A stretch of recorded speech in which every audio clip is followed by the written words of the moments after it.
Me subí al coche y me marché. Me sentó bien.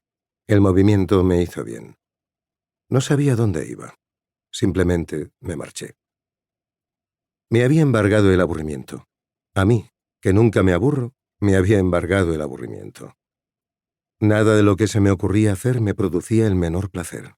Así que hice cualquier cosa.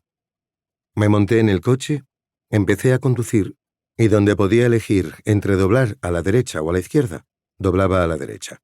Y en la siguiente bifurcación, donde podía elegir entre la derecha o la izquierda, doblaba a la izquierda. Y así fui avanzando. Al final me metí por un camino forestal, y a medida que me adentraba en él, las huellas de las ruedas se fueron haciendo tan profundas que noté que el coche empezaba a atascarse.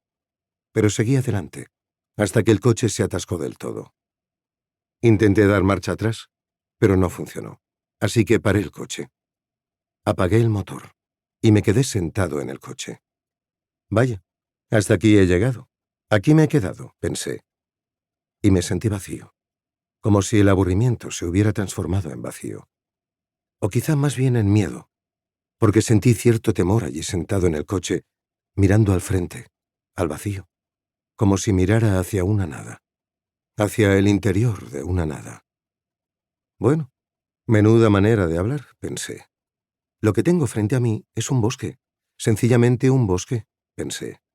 De modo que era al bosque a donde me había conducido aquella repentina excursión. Aunque eso era otra manera de hablar.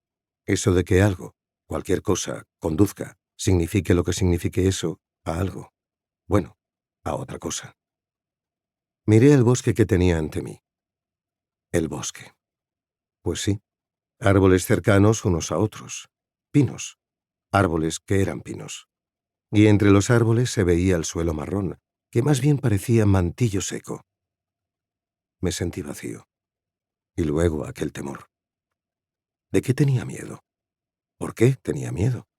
¿Tenía tanto miedo que era incapaz de bajarme del coche? ¿No me atrevía? Así que allí terminaba el camino forestal por el que me había metido y en el que me había quedado atascado más o menos al final del camino. Seguramente por eso sentía aquel miedo, porque se me había atascado el coche al final de un camino forestal, y allí, al final del camino, no había ningún sitio donde pudiera dar la vuelta. Y tampoco recordaba haber visto ningún sitio donde dar la vuelta desde que me metí por el camino forestal. Pero, ¿sería eso posible? Pues sí, porque si hubiera visto un lugar donde dar la vuelta, sin duda habría parado el coche y habría dado la vuelta, puesto que meterme por aquel estrecho camino que se adentraba en un paisaje de suaves colinas no había aliviado en absoluto mi aburrimiento, sino más bien al contrario, lo había incrementado. Solo que no había visto ningún lugar donde dar la vuelta. Y supongo que era eso lo que estaba esperando todo el rato. Pues sí, encontrar un sitio donde pudiera girar el coche, dar marcha atrás, avanzar un poco, repetir el proceso unas cuantas veces, en fin, dar la vuelta al coche, y luego regresar por el camino forestal hasta llegar a la carretera, y luego continuar hasta algún sitio. Pero, ¿hasta qué sitio?